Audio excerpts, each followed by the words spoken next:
Halo Sobat E-News, kali ini kita jalan-jalan ke Bermi Eco Park Probolinggo. Tempat wisata kali ini terletak di lereng Gunung Argopuro. Kebayangkan gimana sejuknya udara di sini. Sobat E-News cukup membayar parkir saja untuk dapat menikmati keindahan yang disuguhkan Bermi Eco Park ini. Selain indah, Bermi Eco Park juga menyediakan beberapa hiburan seperti sepeda air, taman anak-anak, kebun buah, glamping area, mini waterboom, ataupun berkuda.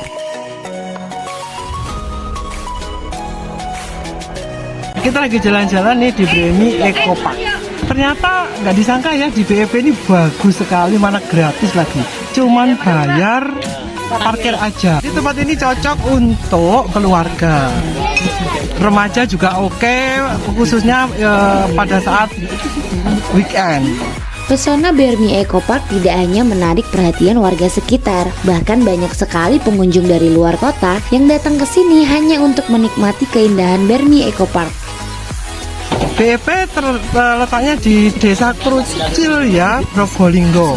Untuk Sobat E-News yang ingin mendapat info lebih jelas mengenai Bermi Eco Park, silahkan klik link berita di kolom deskripsi ya.